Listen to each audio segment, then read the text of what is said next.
What do you know and what do you say? Hi, neighbor,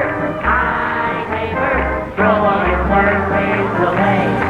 'Cause you are now in my power, Cookie. You've been hypnotized. I am in your power. You will do anything I tell you. Anything. In a little while, I will wake you up. And when you wake up, you won't know that I've told you to do anything.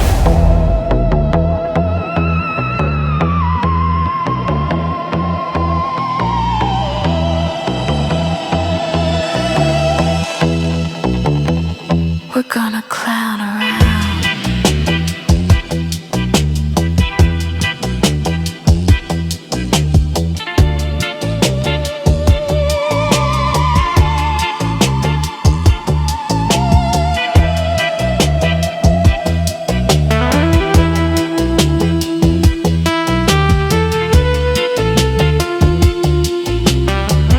Oh, look at this horn.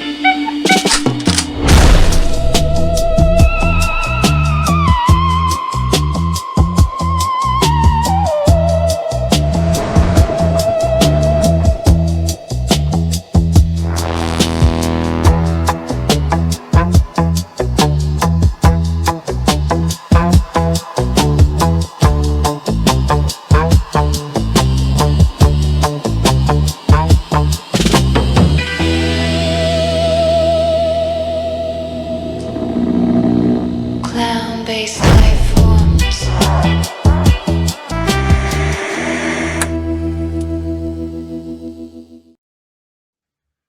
Welcome back, gentle listeners, to another episode of Clown-Based Lifeform live from the slop mines of Zebulon Fight. Well, I mean, I say the slop mines. I'm not in the slop mines. I am the slop overseer. I am Newsfist, my co-host here, Aaron. He is down in the slop mines. Aaron, progress report. How many tons of slop have you brought up for the Philempera today? 300 times. More to come. Please don't hurt me. Excellent. The Philempera will be very, very pleased. More slop for the Mucomax factories. Ah, yes. You have earned yourself a tasty treat, Aaron. Oh, God. Finally. I'm so thirsty. You have a choice of an hour of relaxation being lightly beaten by Madame Sadism Dominatrixon, or a meditational relaxation hour where we will bury you up to your neck in warm slime, which may make you break out in hives. Your time for choosing is now. But what about, I brought my Dixie cup and everything. Couldn't I get a little Mucomax, please? Oh, all right. Since you beg so sweetly, you may have 10 milligrams of the grade 5 chewiest Mucomax that I found under the couch. You're so kind, master. Yes. And by the way, I'll take option number 1, please. Thank you. For the dominatrix, Oh, another God. slop miner needs to be pulverized. It's not much, but at least the pay is good. It's true. I am a benevolent overlord. I keep my my slop miners in check. But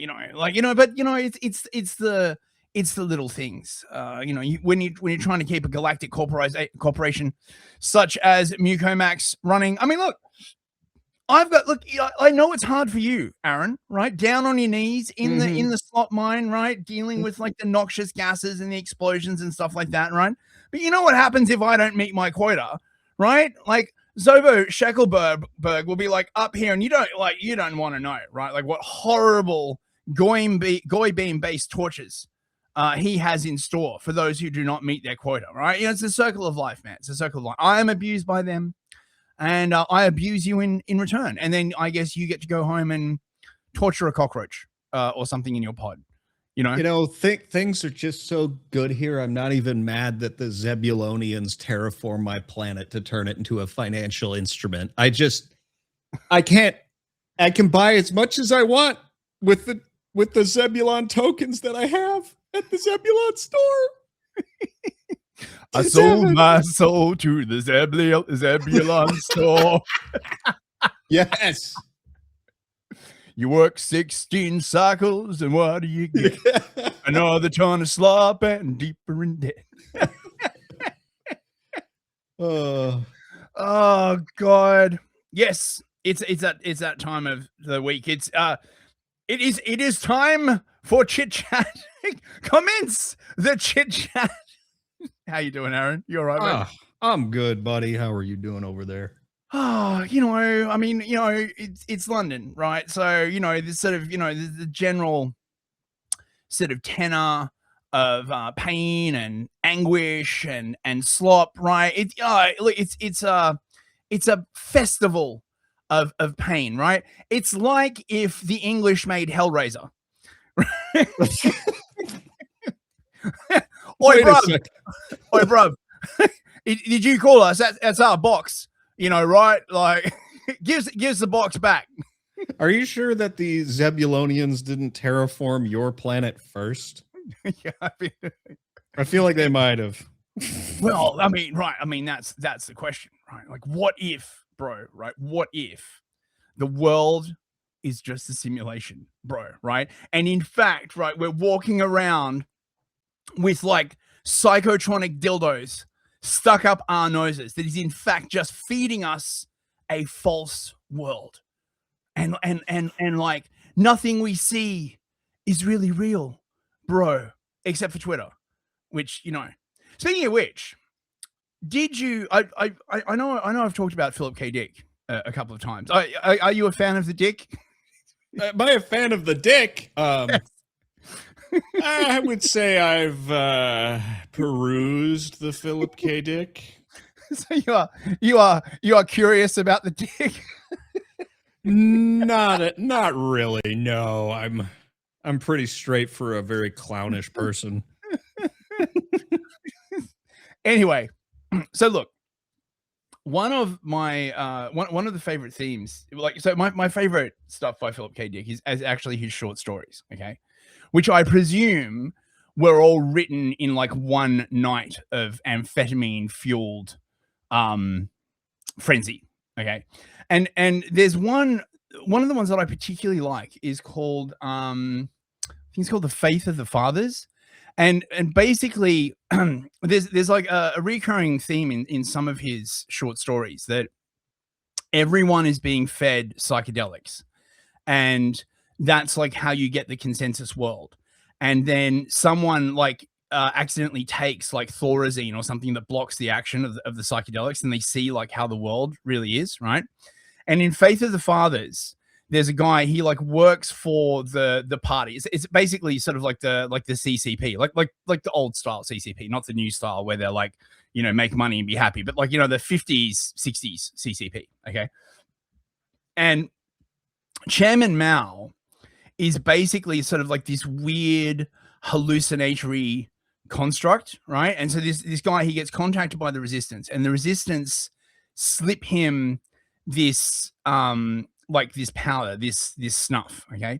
And he's got to watch this party political broadcast where the leader is like speaking to the nation. He gets a bit fucking bored, right?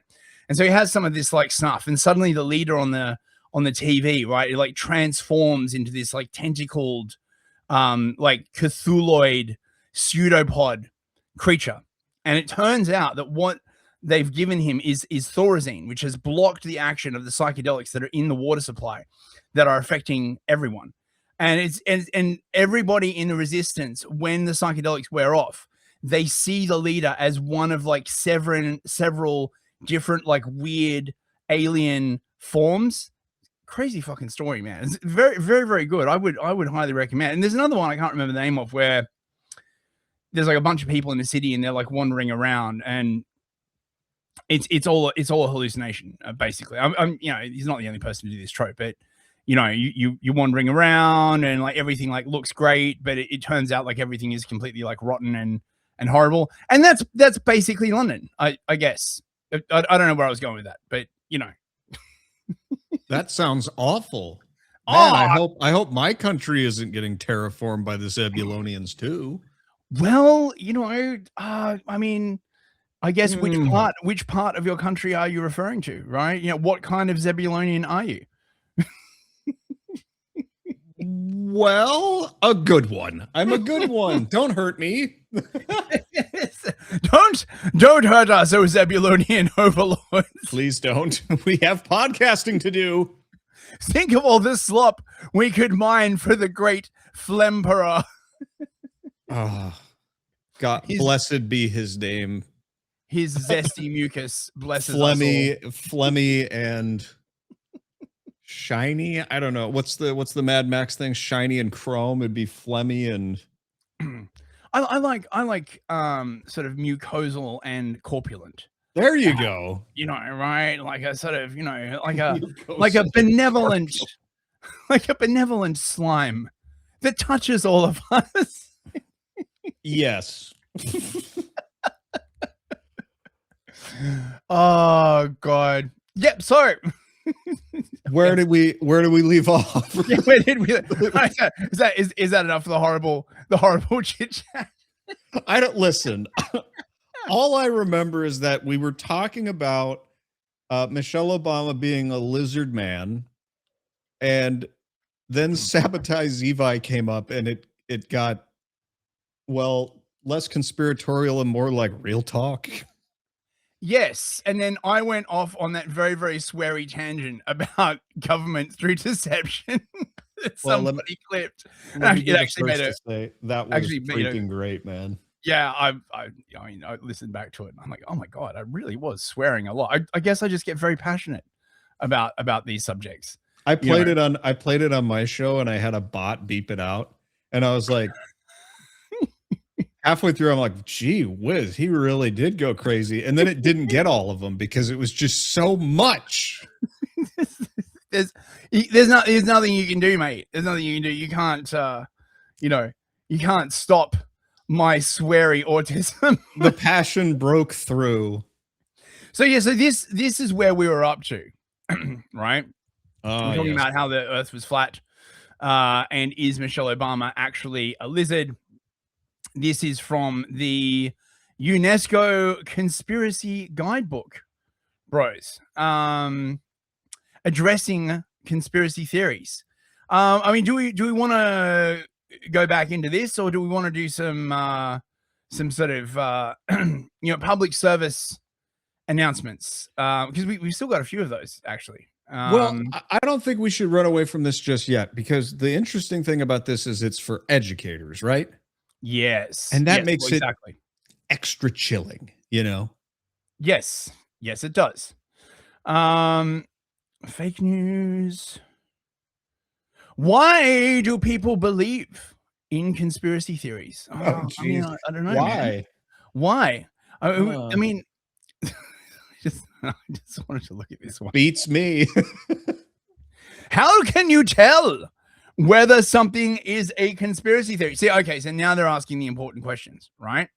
If I believe there are Zebulonians in my sandwich, how can I tell if this is a conspiracy theory or not, right? Or if, for example, I believe that there are left-wing communist groups working with intelligence and the State Department to fake right-wing, violence in order to increase their fundings and increase their control over the general population.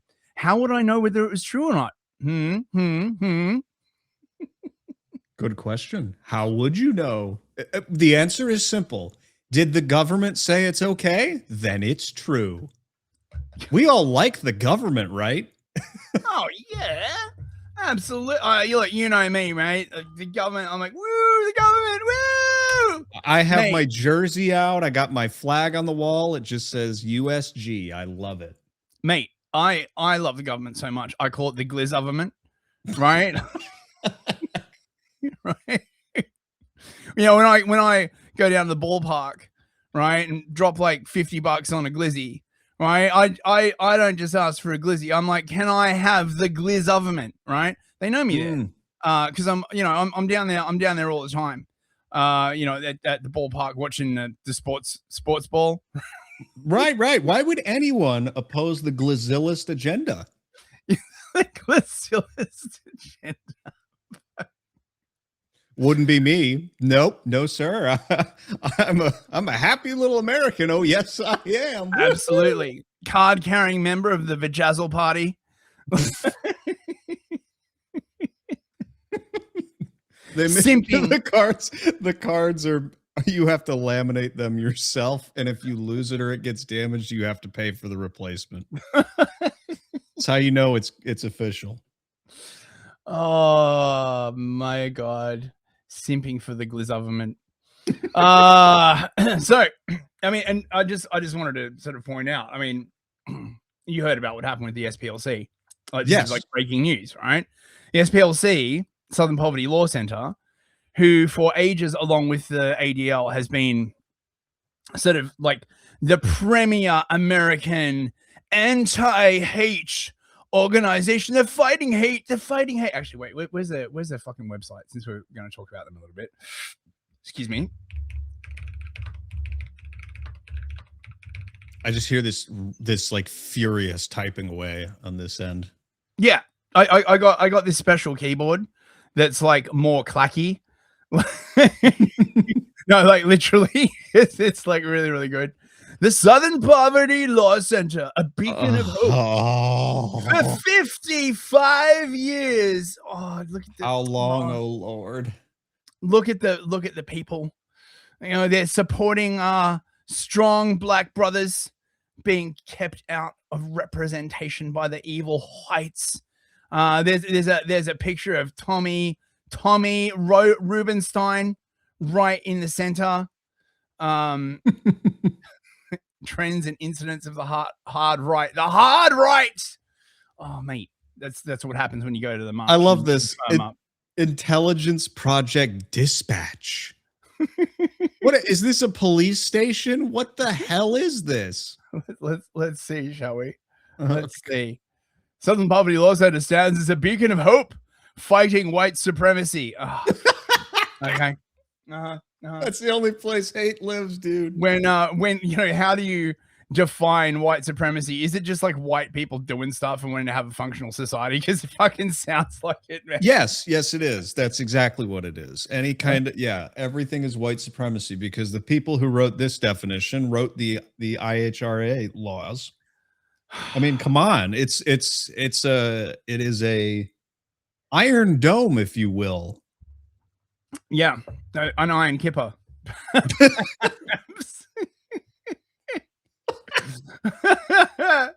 I mean, fuck, man. Like, come on. This fucking bullshit.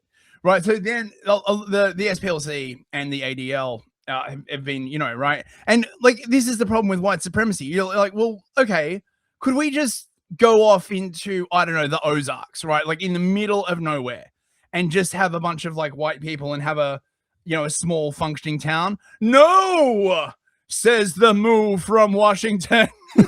No, of course not. That would be racist. Now, staying is also racist because you are born with it, and there's nothing you can do to fix it except for, I don't know, cry and give your money away and basically become poor and homeless, destitute, and just live in perpetual cuckery. That is the only way that you can get away with being staying is white supremacy, leaving is white supremacy, speaking is white supremacy, being silent is white supremacy, existing of course, because I mean, it is pretty amazing, actually, right? Like just how powerful whites are.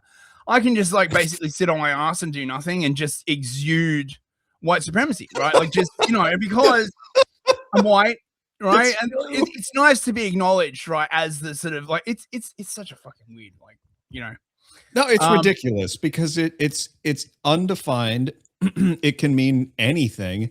And they do really paint this picture that, normal people just like sit around emanating hatred. This is all projection, by the way. Well, that's why it's so inconsistent. it turns out that maybe, just maybe, oh no, bros, it's Jussie Smollett's the whole way down.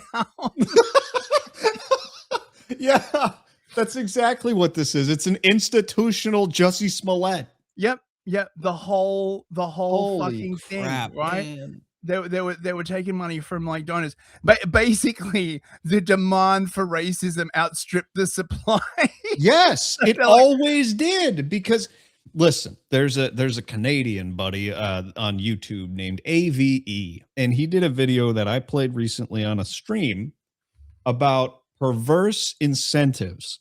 And one of the things he said was, you can't, if you cure the disease, if you cure cancer, all the cancer support societies and institutions that keep people on the payroll go away. Yeah. So you can't do that. Yeah. It's the same with this. If you didn't have these, there wouldn't be a problem. So they need to fund the problem themselves in order to keep themselves in business. You can remove the race aspect from this if it makes you uncomfortable. This is fraud. That's what this is. Oh, no. Stop. You cannot remove the race aspect from this at all. And look, I'll show you why. I will show you why. Where is the guy? So this dude, you're gonna show me the Potok guy, aren't you? The Potop guy? Not Potok. What's his name? Just hit me. I'm sorry for interrupting. Okay, so this is Mark Potok. Yeah, you're right. Okay, from the 2018 documentary Alt-Right Age of Rage, and he's just a normal moo, right? Working for the SPLC. Oh, goodness me. What is this he has on his wall? Oh, goodness me. The number of non-Hispanic whites in the US and their precipitous decline. Wow. tracking that like he's like dealing in some kind of something or other, Yeah, man. George Lucas really fell off after Star Wars, didn't he? Well, I think the problem was that Star Wars clearly wasn't anti-white enough. They took him back and they're like, listen, man, we need to have like a strong black Luke Skywalker who fights against the evil Darth Vader. I hate this shit. And so this is unreal. This shit right here is unreal. So the reason why, right, I took a brief detour into this is is that a conspiracy theory? Okay, is it a conspiracy theory to say that these left-wing, hate watch organizations have been literally funding the opposition in order to gin up business, basically? Let's see, what are they? So this goes really deep, actually, right? They were like really, really big in getting Biden in. There's this speech from Biden where he's like, the reason I wanted to run for president was when I saw Charlottesville on TV. Specifically, the phrase he used was bulging veins. Yeah, walking out with the tiki torches and their bulging veins in their cocks. In their necks. That's why I wanted to run for president. No other reason, especially not those beautiful young girls and how nice they smell. There's a piece of notepaper on Biden's wall it's just a reducing percentage of leg hair. It'd be like number of like underage girls without a parental figure to protect them. Now I made myself sad. Numbers are looking pretty good, Jack.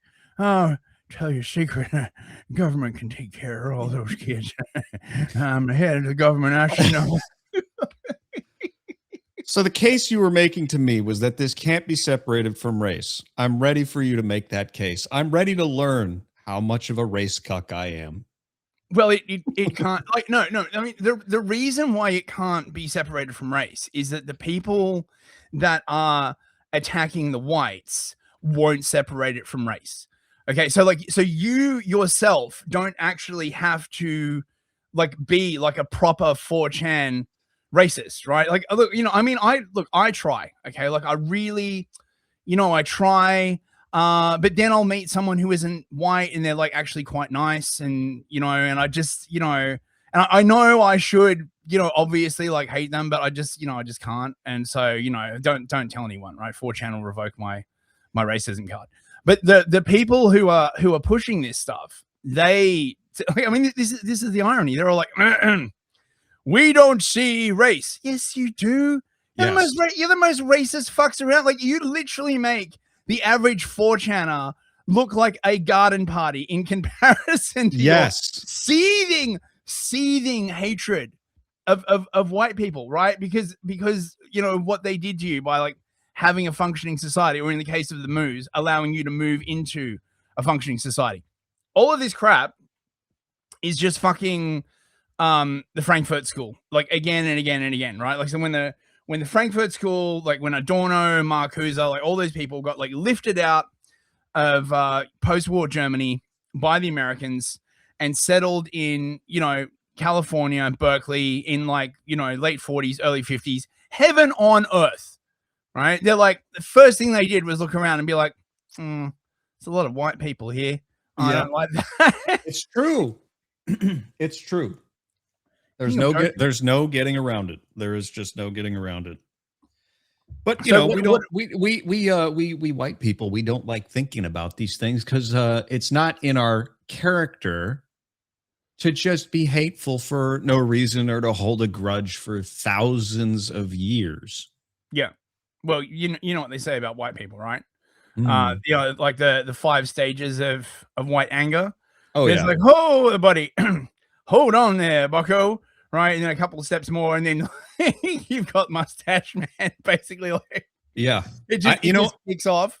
I've had normies bring that one up to me. They're like, this feels like that meme I saw once. I'm like, yeah, we're kind of like in the autism stage where, academic nerds like us sit around and preen about this sort of thing. But when it reaches critical consciousness, it's going to get a little bit different. We're playing nice right now. We're just being like, yo, do you guys see what's going on here? Because this shit's wrong. And they're like, I don't want to see it. I don't want to see it. Well, who does? Nobody does. It's nasty. Nobody wants to see it, right? Like, and I mean, can you blame them? Like, no. I mean, because right at the root of this is, I guess, the fundamental death of the post-war white-friendly consensus, right? We will open our arms to the world. Sure, we'll get kicked in the nuts, 2 or 3 or 5 or 1,000 times, right? Forever. But right after they get tired of they will get tired of kicking us in the nuts, and they will embrace us like brothers. Well, I mean, some of them have, right? It would be unfair to say that no one has signed up to that, because some of them have, right? Oh yeah, for sure. But some of them have not.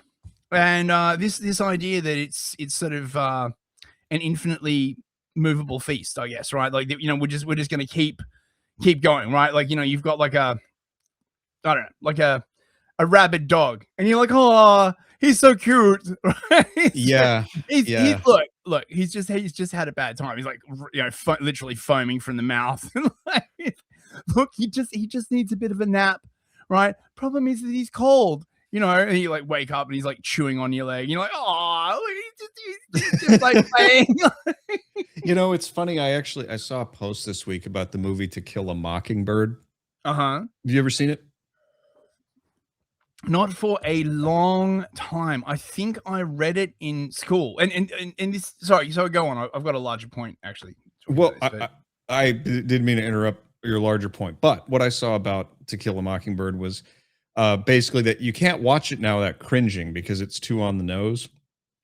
Oh, really? That movie has one of the best soundtracks ever composed. It really does. But even that sounds weird because To Kill a Mockingbird was dressing up as your virtue and goodwill, applying it to something that was unjust and wrong, basically. And then you were, how do I put this? What you're talking about with the dog, what has happened with this kind of subversion is even grosser, and it invokes a stronger reaction because it was depending on you being good to fall for it. Does that make sense? Yeah. Okay. Yeah, it is a it is a fundamental betrayal. Oh yeah. Is what it is, right? Like, and especially like, you know, the narrative post World War II, right, was it morphed into you know, white people caused World War II, right? Germans are white, you know, therefore the possibility of mustache man, right? There's a tiny mustache man that lives on in every white person. Well, exactly. So this is what we're talking about with this being like the most racist possible thing. Like you and me, like, you know, we're pretty different. Not really though. Like, but you're Australian and I'm American, and we think of ourselves as these separate things. Well, imagine being so racist that you hate any nation that has the root of an ancestral enemy. You don't even care about the differences. You don't see borders or anything because you see things in terms of families and sons and daughters and descendants and all of that thing. And all of us are in one big family, according to these people that hate us. Yes? Yeah. Yeah. Well, look, technically I identify as a trans American. Thank you very much. Right. I'm sorry. I got your pronouns wrong again. Yeah, that's right. Respect my pronouns. You all. am I doing it right? Yeah. You're American passing. We'll give you that one. Howdy there, bros. Do I pass? Hang on, this guy sounds like George Bush. We don't really like that guy. We should I'm trying on a new accent. Yeah, you're gonna get a fake American ID and it's just gonna be George W. Bush, just like those fake ones you see with like Batman been Superman or whatever. That would be so fucking hilarious. Good evening, officer. Why did you pull me over? Can I see your license and registration? Of course you can, officer. My name is George W. Bush. Perhaps you've heard of me. I am your president. Stand down. I love doing that accent. I did. There's something about fucking like George W. Bush. I don't know what it is, mate. Right? He's just so fucking retarded. I guess. Like, oh, mate. So the larger point I was trying to make is that all of this crap with the SPLC and the ADL and all this kind of other stuff, right? It is not just limited to America, right? This whole censorship industrial complex, which absolutely is not linked to any particular ethnic group at all, at all, right? It's just people, right? There's no ethnic group at all. Yeah, and the US and the UK and the rest of the West. And I remember when Trump was first in power, and then Biden got in. And when Biden was in, there was like just a mass explosion of these people. Like these are the people that did the whole like Twitter lockdown thing. Remember, like for ages on Twitter, you couldn't say anything. The Center for Countering Digital Hate, the fucking they had all of it. They proliferated like so much, and they all had exactly the same naming convention. So basically I got to this sort of like weird sixth sense.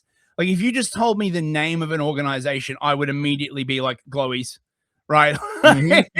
Glowies, right? Like glowy detected, right? It'd always be like, the Center for, countering hate speech on the internet or something like that. Glowies. And this US UK censorship industrial complex got so huge. I mean, it had a sort of straight line into the US State Department, the US Justice Department, the FBI, and now the government in the UK, was also born of like these same people. I think it was the Center for Countering Digital Hate that Morgan McSweeney was a part of. And their whole thing was just, I presume, I mean, now that this stuff's come out about the SPLC, which quite frankly, everybody knew there was something shady going on.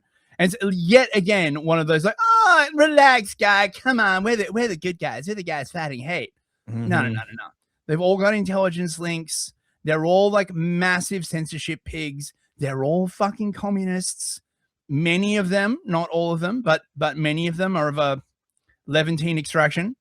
Let's say, connections to the Fabians. They're like just like a massive parasite. And when Trump got in and they got yeeted, and also when Musk took over Twitter, and they sort of had their like strings cut. That's why the internet liberalized. It's hard to overstate the amount of control these people had. Okay, they'd be like in Slack groups together. They had like contacts at all the social media companies. Like if you read the Twitter files, and they were like, it got to the point where they would just send in pages and pages of links they wanted taken down. They'd be, oh, don't like that, don't like that, don't like that. Oh, don't like that. I don't like that. And they just like send it to, someone at the DOJ in the US. The people in the UK, of course, they had, the same pipeline. So they just get shit taken down. They get people arrested. They get like lives destroyed, all this kind of like stuff. It was a cancel behemoth is what it was, mate. Right. And I remember how scary it was when they were flexing all the time. I had a tiny podcast at the time, and I was like, just reporting facts from history is going to get me targeted by this. Oh, I know. It was so scary. Like it honestly just like the sheer terror. And in the UK, it hasn't really gone away, to be perfectly frank, because like at least in the US, all the shit they were doing was basically illegal. In the UK, they just passed laws to make it illegal, but without the mass surveillance aspect. Okay, because this is another unappreciated thing that not many people realize. This censorship blob, this censorship behemoth, right? They had pipelines to the raw data feeds from Facebook, Twitter, all the social media companies, right? And the way they do it is they would sidle up to them and be like, hey, we need access to your back end for research into extremism, quote unquote. Okay. And then if any company wouldn't give it to them, they just start leaning on them like a protection racket. They'll be like, what are you doing? Harboring hate? What, you don't want us to like research extremism, right? Like, what are you, like some kind of a fascist? Remember how that word, they just waved it around like just, like a loaded fucking gun. Like a chimpanzee with a fucking gun in a crowded bar. Just I'm gonna shoot you. I'm gonna shoot you, and nobody knows. Like, sidles up to some like random dude, sticks a gun in the back of his like neck. And like, oh, I'm gonna shoot you now. What did I say? We went over your Twitter history, and at one point you didn't say Black Lives Matter. Right. Right. Did you post a black square on Facebook? Most just horrible time. And all social media was just incredibly compromised. So now without the pipeline into like the API of stuff like Twitter, for example, they have to scrape their intelligence from Twitter just like anyone else would.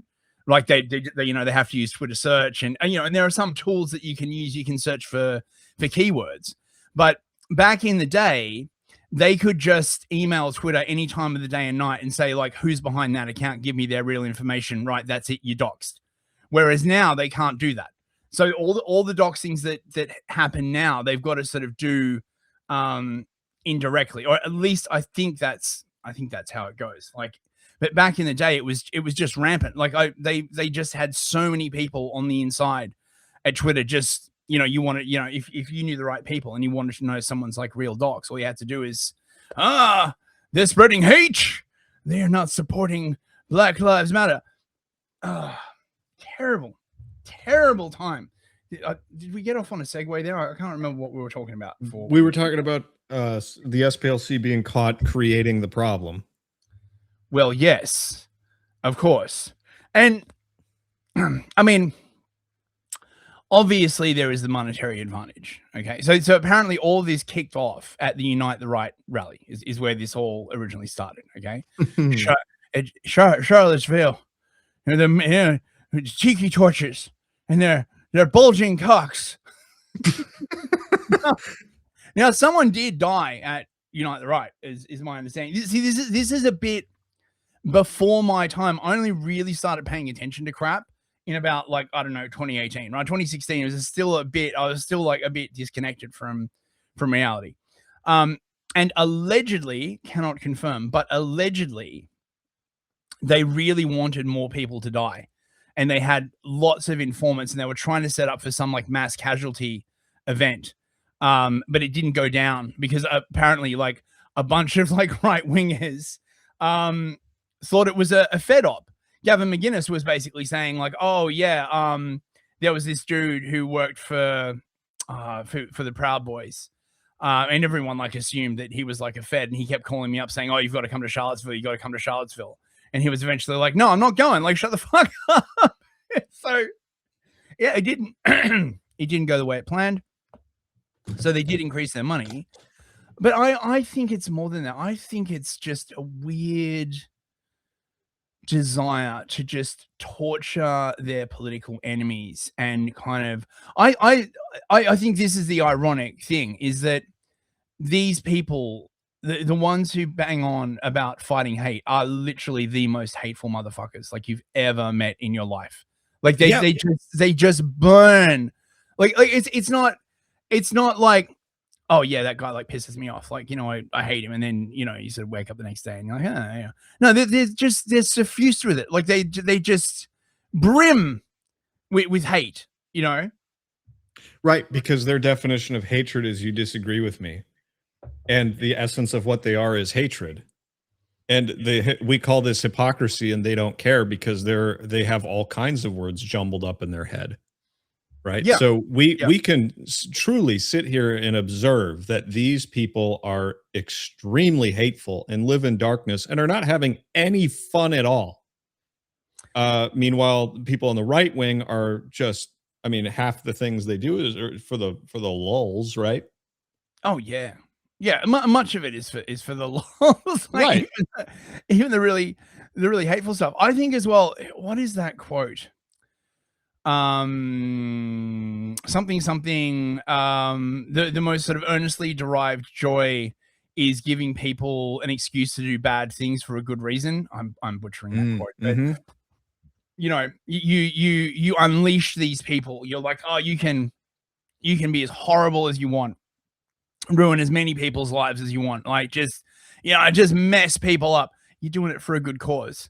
And because they feel like they're doing it for a good cause, they're just like, yes, the power, the unadulterated power. Much like I feel when the morning slot mining shift starts, actually. And I watch you and the other miners go down the elevator. It just stirs something within me, mate. Is that why you're always giggling when I clock in? Oh, that's right. That's right. Exactly. Oh. And then after you guys go down, I go off and have a good session with my concubines, and then have a nice hearty breakfast, which tastes all the sweeter, knowing that you guys are stuck down in the slot mines. I wouldn't have it any other way.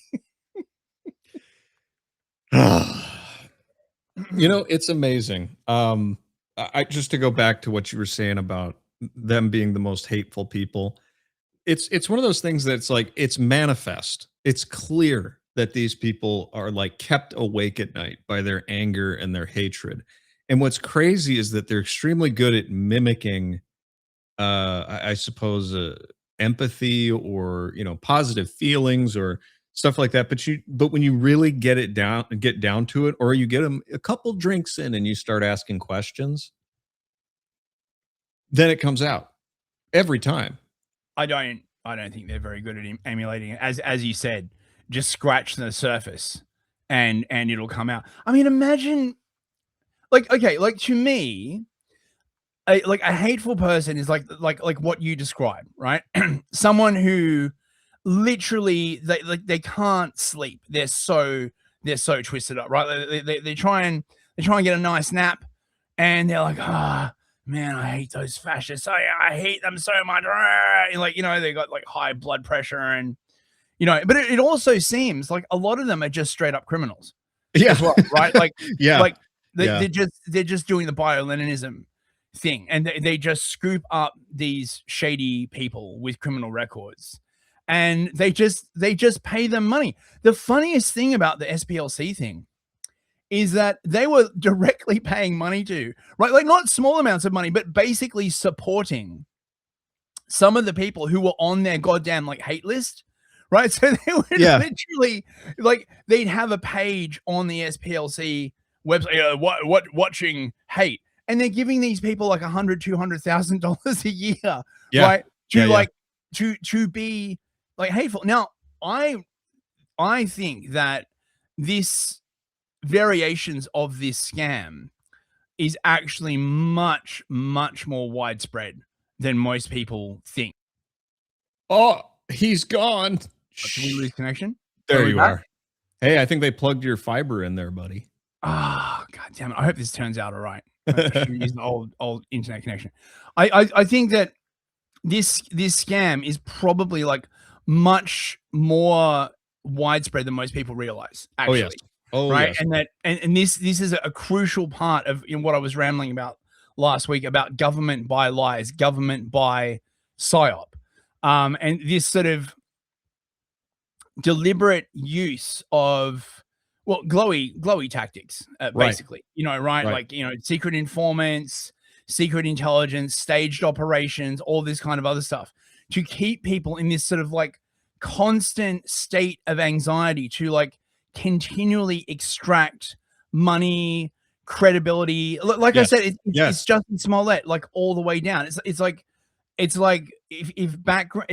BLM was like the spike, then the SPLC is like the background noise. It never stops, right? And presumably they're collecting themselves together for another big outbreak. And I know this is probably not going to sit very well. I don't know. Is it going to sit well with the Trump administration? But I think there's probably the ADL is probably in on this as well. Like it would not surprise me in the least to find out that the ADL was in fact giving money to some prominent anti-Citrites to keep the grift alive, right? Yes, right? Yes, absolutely, because there's this tendency on say our side of things, so to speak, to for these characters that are extremely cartoonish to take center stage. And not, like what we do, for example. I'm not saying we're like the best, smartest people in the world. I mean, we manage a slot mine. Well, you manage a slot mine. You know what I mean? Hey, it's a harder job than you would think, right? You gotta make contracts with the slop dealers, right? You gotta get Mucomax for the miners. That dominatrix that I generously allowed you to have an hour with, she's not cheap, right? And she's a hard negotiator. So what I'm getting at though is I think that the characters that prove their point, I think all of those guys, whether they're psyoped into it or paid into it, are part of the problem. Because really, I don't think there's that many people in this circle who are actually fundamentally motivated by this staying awake at night hatred stuff. I just haven't experienced it. And when I do, it's like, are you like, you're like weird, because it's mostly normal people around me who are arriving at this, and not a single one of them is like hateful. These are people who sleep 8 hours a night and don't wake up. The overwhelming sort of vibe I get from like most people that I know on our side is we just want to go away and just have a society, right? Like it's not, like everyone knows we're being messed with, you know, like a rat in a cage just being like continually poked with a cattle prod, you know, like yeah. You're just like, look, could you just stop, right, with the cattle prodding, like, you know, and it's worse because it's not enough that they poke you with the cattle prod. They have to tell you that the reason that they're poking you with the cattle prod is it's your fault, right? Like, you know, if only you did, you know, if only you weren't white, we wouldn't have to keep cattle prodding. You know, remember World War II, right? We have to keep continually torturing you, otherwise we might get World War II. To which, like, a sort of intelligent observer might be like, don't you think that by torturing these people continually, you might actually drive them towards like that outcome or something? It's as if the entire thing is one giant system that needs to keep going. It's as if it's a cancer, you know? And I think so this is a point I made on X. Nobody follows me on X, and that's fine. You don't have to at CTC Memecast. But one of the things I said was about this is why Bayer owns Monsanto or merged with Monsanto. Mm-hmm. It's because they have to make you sick so they can provide the medicine, right? And so they can follow you and farm you all the way from from cradle to grave. And if they were to cure or fix any of these problems, then they would be out of a job. This is the nature of the system in which we live. And I wouldn't besmirch the good name of capitalism and fair competition, but that's what it's set up to create. It's set up to create systems that do exactly that. And so the SPLC being caught doing this, quite frankly, that's how most business works now. Dude, that's a shocking indictment. My God. That's very conspiratorial, but they don't call me conspiracy bro for nothing. Yeah, but it's the thing that annoys me about the conspiracy discourse, right, is that you lay out a system of incentives that would produce this behavior. Okay. You lay out a perfectly reasonable mechanism by which someone might engage in this said behavior.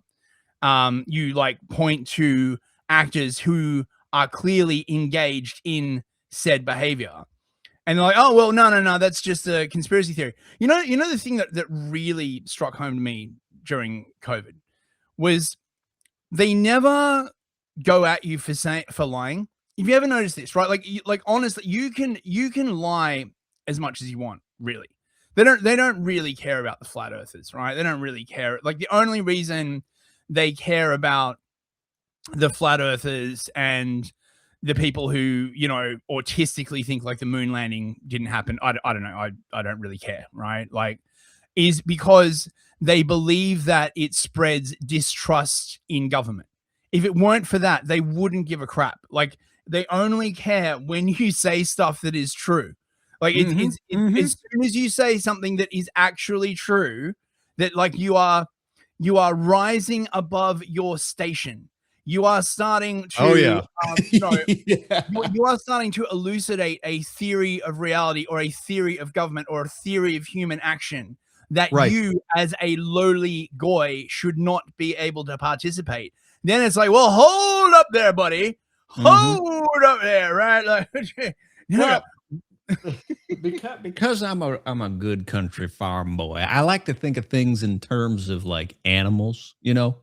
Since we're all domesticated or whatever, the people that they are going after and telling you to fear when they talk about flat Earth and reptilians and all that crazy like schizo shit. I think about this all in terms of like there are sheep, and what they're talking about are feral creatures out in the wilderness, and they're like, you don't want to be like that, and all the sheep go, oh God, no. What they really don't want is people who are balanced, who can put one foot in the pen and 1 foot outside of the pen and be able to question things without going absolutely schizo batshit insane. What they would prefer is that you stay a domesticated creature who can't ask questions at all. And so they try to vaccinate you against any form of feral or virile behavior to prevent you from actually being able to navigate between the two worlds. I hope that makes sense. Yeah, I mean, what they, what actually, they would prefer the schizos because it makes everyone else look like a retard, Right. right? Like, Right. you go out like raving about, I don't know, lizard people, like put a 5G probe up my anus, and that's why like all the spoons in my kitchen are vibrating. And did you see like a plant down the street died, clearly, poisoned by Mossad? They love these people, right? Because it sort of pre-bunks in that way. Like, you try to explain something that's actually going on, and people be like, "Ah, nah, like that's ridiculous." But I feel like the containment has fucking broken down, man. I really do. Like, it is weird that we now live in a world where one of the most popular podcasts is Candace Owens.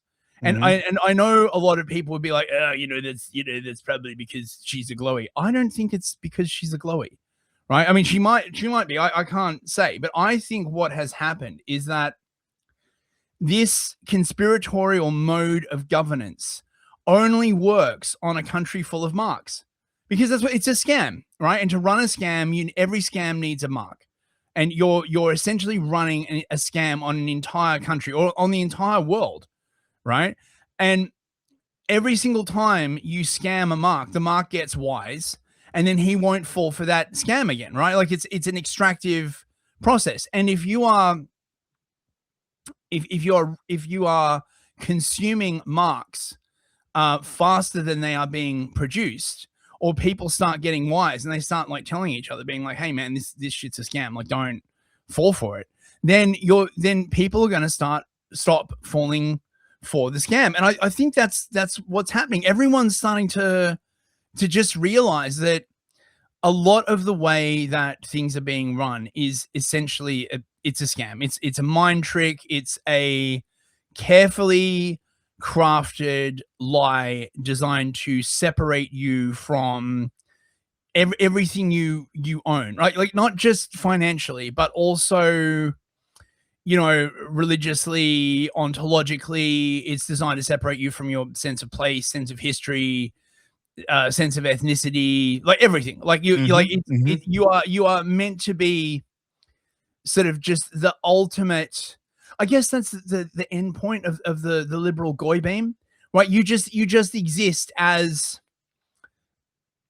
the sort of the ultimate mass man, right? Like, alone in the crowd. Like, you have no collective responsibilities, right? Unless the government wants to go to war, in which case, hey, well, all of a sudden you do have a collective responsibility. We gotta,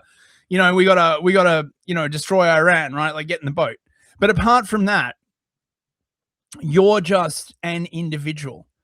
And I mean, the kosher centrist, like Lindsay loves to go on bang on about this, right? Like, anything to do with like collectivism is bad, as though there are only two poles to this argument. On the one side, you have like Mao Zedong and like the sort of complete abnegation of the self to the collective, that is like collective farming in the USSR and in communist China. And then on the other end, you have like liberal individualism, and there is no in between. Like, no, of course not. No. See, this is the thing, is like so where the word matrix comes from, of course. I mean, you mean from the movie, or like the word? It's a math thing, isn't it? It is, but it also comes from mater, mother. Matra, dominatrix or something like that. I'm just kidding. It's not related to that at all. I was just thinking that because you brought it up at the beginning. No, I think it's mater, matris, or matras. It has to do with mother, right? So you live in a matriarchy, and we know this, right? We live in basically a matriarchy. Everyone goes like, "Oh, you're living in a matrix. The matrix is real," and they're kind of right, but they think it's a matrix of reality itself. And, they want to talk about a simulation theory and all of that stuff. Well, you are living in a simulation, and you are living in a matrix. It was created by humans, and it's carefully designed to keep you inside of it. It's a domineering mother, as a person like James Lindsay might suggest, but not in the way that, it's all of reality. Dude, you are 100% right. Etymologies from Middle English matrice, from Old French, from Latin, late Latin matrix, matric, from Latin a breeding animal, from mater, mother. Yes, Old French matrice, pregnant animal, from Latin matrix, a dam or womb, from mater, mother. The fundamental nature of all of this is they don't want you to grow up. They want you to stay inside of their little space and never get outside the box. And that's why it's a matrix. So was that oh, I need my truther button. I wish I had my man, you just blew my mind. Man. Truth nuke. Truth nuke. We need a truth nuke sound effect. So should we just like, do like at least one of these? Yes, we should. I don't mean to be like this, but I actually don't have 2 hours this time. So let's just do this one, right? Maybe like take another 20 minutes or something like that. Perfect. And we can okay. So this one I like, right? You know where that eye symbol is from, right? It's meant to be from the dollar bill or the Illuminati pyramid. Conspiracy theories. What about my own beliefs? Now, Aaron, I want you to pay particular attention to this because I'm starting to detect that you may in fact have some conspiracy laden beliefs. And this is not acceptable. What tipped you off? Oh, mate, I don't know. Just, well, obviously the alien probe that I had implanted in your cerebellum while you were sleeping off a particularly arduous session down the slot mines, right? Because this is how it works, right? Like I run the conspiracy on you, and you are supposed to be, just a goy existing in the world, right? Skipping through the goy fields, feeding, browsing on slop, never looking up from your tray. Listen, man, I just want health insurance. Sorry, we have to send that money to Israel, mate. Right? Not again. Even the Zebulonians belong to somebody, don't they? I'm afraid so. You would be amazed how far their influence spreads. Actually, Zebulonians are, particularly fond of creative forms of finance. You know what I mean? Look. Talk to Secretia Suckleby. If you want to get the info on that. So again, these are the sort of the handouts that were prepared as teaching materials. So I presume this is meant to like target, I'm guessing like high school kids, like early high school, right? And of course, this is from the COVID hashtag thing before sharing. Be warned. The COVID-19 pandemic has seen a rise in harmful and misleading conspiracy theories. It may be difficult to recognize them or know how best to deal with them. Nobody is free of biases or fears, which could open the door to believing in a conspiracy theory. Oh, no. Where do my fears, beliefs, values come from? Where do your beliefs and values come from, Aaron? Bigotry and hatred, obviously. Chiefly, my body, nothing else. My body is a machine that turns noticing into conspiracy theories, basically. And the thing that gets me is that this is basically this whole thing is self-criticism. So this is a Maoist thing, right? Where you sit someone down and you like, I presume that in school they give you like a pen and, well, I don't know, I'm in Unk mode, right? Say pen and paper, right? They'll sit you down with your little, your iPad or your whatever Chromebook, right? Your Chromebook, okay? And they'll be like, write 1,000 words on your beliefs and values, like, right? So this is just Maoist self-criticism, but for good reasons, right? Interview yourself. Why do I believe what I believe? Because I go to church. I don't know. That sounds pretty hateful to me, but I do carry on. Yeah. What are my fears, beliefs, and values? Please write them down. The school needs to know. Oh, don't worry. We won't use them against you or anything like that. How do they affect my decisions and how I interact with people? Do I have prejudices? Why? And the way this is like framed, of course, is that you know, your prejudices are stupid. Right, of course. Right. Of So course. if you are like, you know, well, yes, I have prejudices, and you know, and well, you know, for example, like, you know, if it's dark at night and you see a group of melanated individuals wearing like hoodies and blaring gangster rap, and you feel in any way like threatened, have you considered not feeling threatened? You know, like, you know, I actually hadn't considered that. Man, next time I'm confronted with this, I'm definitely going to sit there and pause in the dark and think about it. Yes. Pausing is crucial, right? Take a moment to reflect, right? And shut down those bad thoughts. Do I have prejudices? Why? Do I feel disadvantaged? In what way? And of course, this is so cruel because the way all of this like anti-white bullshit has been like built up is to explain it as anything deliberate is automatically a conspiracy theory.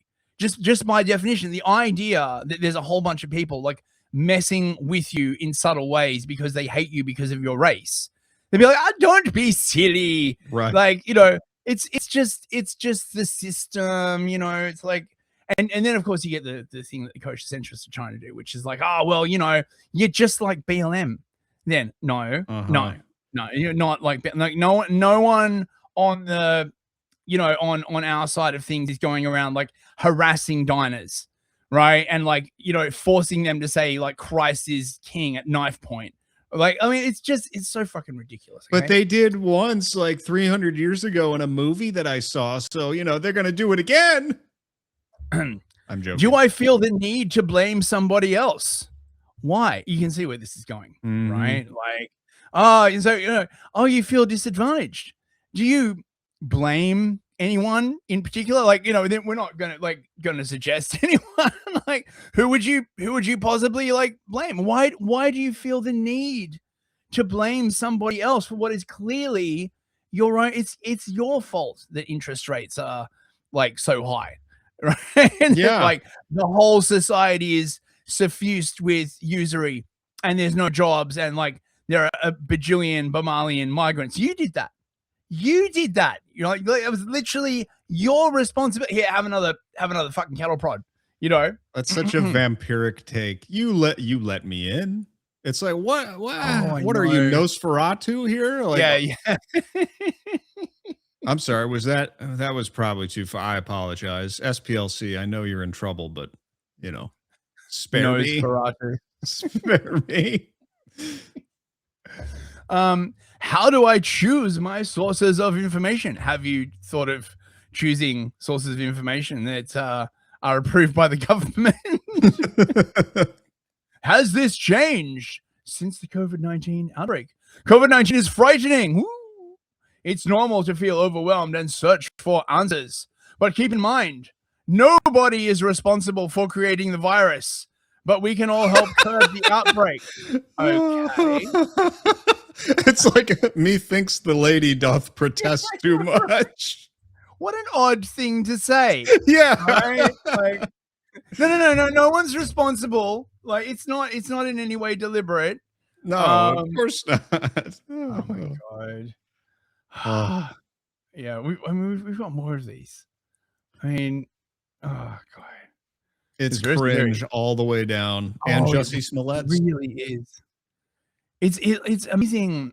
It's one of the reasons why I really like propaganda, because when you look back in time, it often has a really different, right? Like at the time that because propaganda is always made for a certain time and a certain messaging, and a lot of it is sort of mass produced. Or like by PR sort of companies, right? So it has this very sort of weird quality to it. And when you look back at it, a couple of, a while later after the thing that it's like pushing has passed, it has a very eerie sort of quality to it. You know what I mean? Oh yeah. Well, I mean, that's one of the features of propaganda. You can always look back on it and see that and be like, oh, well, how did anyone ever believe this? And I guarantee we will look back on this stuff in the next 10 years. We're looking back on it now. But I think the larger public will look back on all this and be like, I cannot believe that we went for this. Holy smokes, you know? Yeah. Conspiracy theories often target or discriminate against an entire group perceived as the enemy behind a real or imagined threat. Oh, you mean like the way the SPLC does with whites? Oh, no, not like that. Oh, no. You as a racial group, you are responsible. Absolutely. You know, for slavery and World War II and climate change and, you know, like the fact that the toilets won't flush and there's a billion migrants here. That's you, little Timmy. You're responsible. Why? Can you imagine? Why, little Timmy? They get away with this stuff because it's broadcast, right? But if you saw, like, I don't know, your creepy uncle leaning over your 10-year-old and saying these things. Oh, yeah. It's because it comes through the television or the screen or whatever, because it's mass produced, it has a different quality. Oh, and also because it's done at school. Right. And, you know, the parents are like working too hard because the whole society is usury. So they can't, you know, both parents have to work. You're not allowed to homeschool your kids. And they just, you know, they push this fucking shit. Conspiracy theories often target or discriminate against an entire group perceived as an enemy behind a real or imagined threat. They polarize society and fuel violent extremism. You mean like the SPLC? No, not them. No. They're like literally paying people money to do like violent stuff to gin up hate. Oh my God. No, not like that. We mean you, little Timmy. You. Why are you polarizing society and fueling violent extremism by posting frog memes? My God. How could Timmy destroy our democracy in this way? That's right. That's what was it you guys talking about on Artie and Fist about how they simultaneously are like, oh, these Fuentes guys are super scary, but also they're like pathetic and can't get a date. Yeah. That was an incredible segment. I was just like, man, the truth of that, just like that was a truth nuke. I'm gonna say it. Yep. It's actually quite a common thing. It's the one thing in Umberto Eco's like rules of fascism, which is generally like complete retardation. Okay, but this point that he makes about how and he doesn't what he's trying to get at, in my opinion, is in propaganda, the enemy is often described as being simultaneously incredibly strong and incredibly weak at the same time. Mm-hmm. This is not a realistic portrayal. Okay, a realistic portrayal of an enemy, right? Like okay, so they love to do this with Russia, for example, right? They're like, Putla, he's so strong. If he's not stopped, he's gonna roll across Europe, right? Like a container of Mucomax dropped on Central Europe, you know, the tide of the red phlegm. Okay, but at the same time, right, he's a joker, and you know the Russian economy is on the verge of collapse, and and you see this a lot in sort of in propaganda, like the way this is not a considered view of any group, right? A considered view of any group. They have their strengths, they have their weaknesses. They're not sort of overwhelmingly powerful, because every group does have their weaknesses, because every operating philosophy has weaknesses and advantages, and often those weaknesses and those advantages are the same thing, actually, right? So look at Christianity, for example, right? Its universality is simultaneously its greatest strength and its greatest weakness, if you know what I'm saying. Okay, so its universality allows it an incredibly wide support base, and its message can reach so many people. But at the same time, it also allows, like, you know, weirdo snake handlers and people speaking in tongues and crap. You know what I mean, right? So any sort of real description of how like an enemy, like group, country, you know, whatever, operates. You've got to. They're not. Yeah. While most people who spread conspiracy theories genuinely believe in them, others deploy them cynically to achieve these effects. Oh, mate. That sounds like a conspiracy theory to me. It does, rather, doesn't it? Like, but we're the good guys. We would not, we're always honest. And the people saying this, of course, are always like the glowies. They're like, oh, and then it comes out, they were like paying some like horrible person to go around and like, stab people up or something. I mean, this is the thing about the UK. I am absolutely certain that some of the UK groups like Hope Not Hate and stuff have been doing exactly the same crap. I would be willing to lay money on it, to be perfectly frank, that they've been trying to like gin up stuff, because if there's no demand, there's no supply. Exactly. Of course they are. They need business, and the more hate there is, the more money they make. The more they can point to things and be like, well, this is why you need to donate. Yes. Dude, like it's like, churches doing their I can't remember what the slang is, but like mission trip sightseeing. They'll pay a photographer to go down there and just take pictures. Now, in that case, you're sort of like, oh, they get a pass because they're actually serving people or whatever. But the photographer is usually just there and he's like, I know what's going to look good in a magazine. And so he takes pictures of the poorest looking kids interacting with the happiest looking little missionary kids, and that's what goes in. Yep. So number one, they identify an enemy and a secret plot that threatens people's lives or beliefs and sparks a defense mechanism which can fuel discrimination, justify hate crimes, and can be exploited by violent extremist groups. Yeah, but what if like it's people like the SPLC doing this? Like, I mean, it's so like they're literally fueling the exact same thing. Like, what about all the people who got like messed over by the vaccine mandates? Like, you are sparking a defense mechanism. Oh my god. So number two, this is an important one. They spread mistrust in public institutions, which can lead to political apathy or radicalization. Now, they bang on about number one a lot, but in my opinion, number two is actually the more important one. Okay, because it's a slow burn.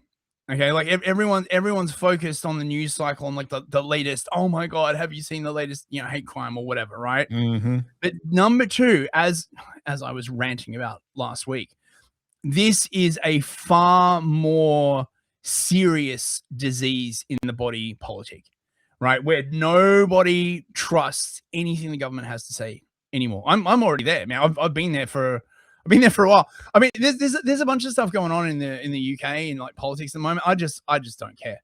I have just completely like, oh wow, it's like it's like one group of Zogbots facing off against the other group of Zogbots. Oh, which Zogbot will win? Ooh, find out at 7 p.m. I don't fucking care, man. Like, it's still gonna be like more migrants. There's still gonna be more inflation. There's still gonna be more usury, right? Like, oh yeah. But it's like when they're whining about the loss of trust in the public, it's conspiracy theorists. It's these radical, hateful people. It's like, what this sounds like to me? It sounds like American Airlines crying about people not picking them over Southwest and never examining the reasons why. Yes. Right. They're just like, oh, they lost trust in us because they're hateful. I mean, not every, but major companies do this now. I mean, it's like, you didn't watch the new Star Wars because you're hateful. It's like, no, we didn't watch it because the first one blew ass. Like, we didn't want to see any more of that. No, well, what it reveals is sort of, I mean, these people, they love to talk about capitalism, but particularly in the realm of the arts, what we have seen is this incredible disdain for the common man. Right, for their desires, and particularly men, right? Oh, you want to play a video game, right? Where like big titty waifu has like a bunch of guns and runs around like shooting stuff. Ew, ew, you just you're like it's so debased. Like it's like, well, do you want to sell it or not? Mm-hmm. This is by the way the problem when these NGOs start paying money for culture. Like a lot of these like really just crappy video games are made by government grants. They take government money, or they take ESG loans, although I think the ESG loans have been rolled back now since the head of BlackRock, since Larry Fink came out and he's like, oh yeah, that was a bad idea. Don't worry, bros, nothing bad is going to happen to him. Right? I know people listening, they'll probably be concerned. They're like, oh man, is Larry all right? I mean, he's a man of the people. Don't worry. Larry Fink will suffer absolutely no repercussions for his actions to try and completely change the culture of the West through financial manipulation. Yeah. I mean, like honestly, right? Like, I'm not saying, I don't know, right? I don't want a Fed post, right? But he should at least be like lightly beaten, surely, right? Sure. And just be like, you did a very, Larry, you've been a bad move. You did a very, very bad thing, right? You are now going to have your bottom severely spanked.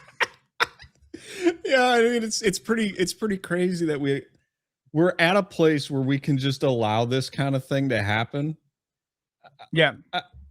I don't know. I mean, look, we're going to take away your child prostitutes. the worst of all possible fate. Anything but that. No. I just had a new bunch shipped in from South America. Oh, and now I made myself sad again. They're going to hear you screaming all the way from Epstein Island. Oh, God. I know. The people that rule us. Like, it just, like, and the thing is too, right? Like, I think I was raving about this last week. I'm not a perfectionist. Like, I'm not like the kind of person that like, oh, everybody in government has to be like an absolute saint. Like, you know, like we need to like clone like 1,000 copies of Jesus Christ and like install them into like government, right? Like, don't be silly, right? Like all structures that are composed of people are prone to the same flaws that people have because they're made of people, right? This applies to the church, applies to the government. But could we just not have like the government being run by like literal like lizard people? Like, could we just like, could they not be all criminals and just like open criminals? That would be good. Like, it feels like that might. I think it just starts eating itself. Like, you know, like people who are sort of infused with corruption, they don't want honest people around because they might give the game up. You know what I mean, right? So you wind up like this. This is the whole thing about like blackmail rings, right? If someone's got blackmail on you, the only way to stabilize the relationship is if you also have blackmail on them.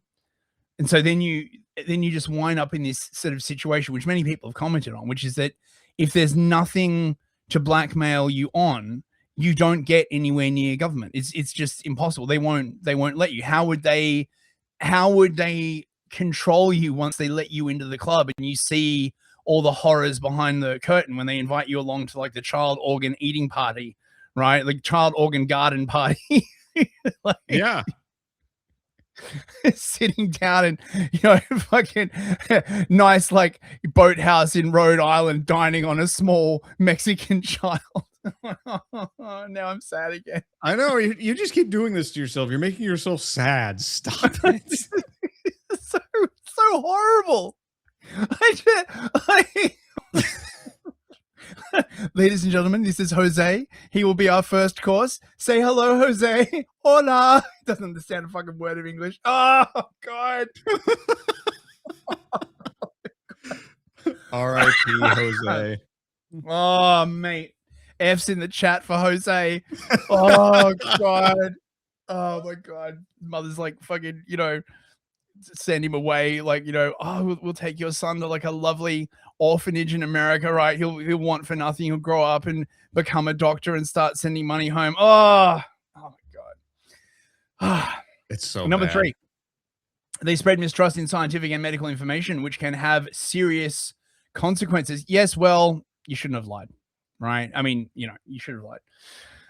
Watch out! Are you watching out, Aaron? Watch Yes. out! Look at the finger on the left. Like, what clip art? Like, who the frick decided that? Right? We'll stick a engraving of a finger there. Perceived outgroups of society are especially prone to be targets of conspiracy theories, hate speech, and disinformation campaign. You mean like white men? Oh no. We mean the moose, obviously. Wait, I had no idea they were talking about. Hang on a second here. Hang on just a second. This includes people of different origin, religion, or sexual orientation. Okay. Okay. In the context of COVID-19, specific groups were frequently falsely blamed for the spread of the virus in Europe, including people of Asian origin, Muslims, Roma, and people who identify as LGBT. I do not recall the gays being blamed for COVID. I mean, have I suffered amnesia? Aaron, can you confirm? Was there like a big movement of blaming COVID on the gays? No, there wasn't a big movement of blaming COVID on the gays, but I know I did it. My understanding is that there were only two groups in this that were copping blame, which was the Asians because of the Wuhan connection, and the Muish community because of their large overrepresentation in certain companies that organize like the vaccine and stuff like that. You know. Oh, this is I guess me, man. I never would have guessed. Holy smokes! So anyway, I have a bag of oranges in the fridge, and they're all crying right now. I think that was the most anti-citrus thing I've ever heard. Will you apologize? Wait, why is it doing the thing? It's not closing the thing. It's a conspiracy to make us feel smaller. Oh, that was weird. Don't do that. That was weird. I don't like that. Why is it? Oh, bloody StreamYard. It's like messing me up again. Oh my god. Are you blaming a minority stream platform? I can't believe. Yes. Yes, I am. I don't know how to turn it off now. Oh, that's really that's really weird. I've got to turn it off. Otherwise, just let people enjoy the sunset. You know, just let them look. We don't have much in this world, man. I know. Down there in the slot mines, I can tell you for sure, I don't see the sun that often. Oh. Made yourself sad again. You took the sun away, master. Why? It was giving you too much hope, Aaron, right? Right. Like one of the things that I was taught, right, at Slop Mine Overseer School is that you've got to very, very carefully regulate the hope of the slop miners, right? It's a very, very, very complicated thing. Too much hope, and they start rising above their station, right? They start getting aspirations, okay? Too little hope, and they just check out, right? So you are actually maintained, right, within a very specific band of hope and or hopelessness in order to maximize shareholder and indeed stakeholder value. So, you know. I feel better just knowing that everything I do supports the Zebulon Empire. It is truly the best empire to support. Absolutely. Absolutely. It's gonna like stop working. Oh, it's just, mate, it's just weird. Wait, it's just broken. Oh, here we, right. Yay! Huzzah! Figured it out. Right. So I guess we're gonna wrap it up there. We did not really do much of the conspiracy thing. I guess, I don't know, we're mainly talking about the SPLC. It doesn't matter, bros. It was a fun time. I hope you all had a lovely time listening. I have been your host, Newsfist. He has been your co-host, Aaron, from the Clown Town Chronicle. You should check out his show. It's pretty good. Any last words, Aaron? Yeah, you should check out the show. It's a humble little thing. Nowhere near the quality of the broadcasting from Zebulon 5, of course. Zebulon 5 does have very deep pockets. the slop trade is oh, mate. I know one thing for sure. They have better internet than London. That's really not hard. Like honestly, there are like places in South America that have better internet than London. Like, really, it's a very low bar to clear. Also, we have end credits this time. Thanks to you, Aaron. Like they're totally awesome. So I work hard for in the mines. Yes. Yes. Oh, you do. You're my favorite little slot miner, Aaron. Yeah. So happy to hear that. Oh god. Yes. So hope you enjoyed that, bros. We'll be back next week with another episode of Clown-based Life Forms. I don't know what we're gonna do next week. We'll just hang out and shoot the shit. You know how it goes. Enjoy the end credits. Good night, everyone.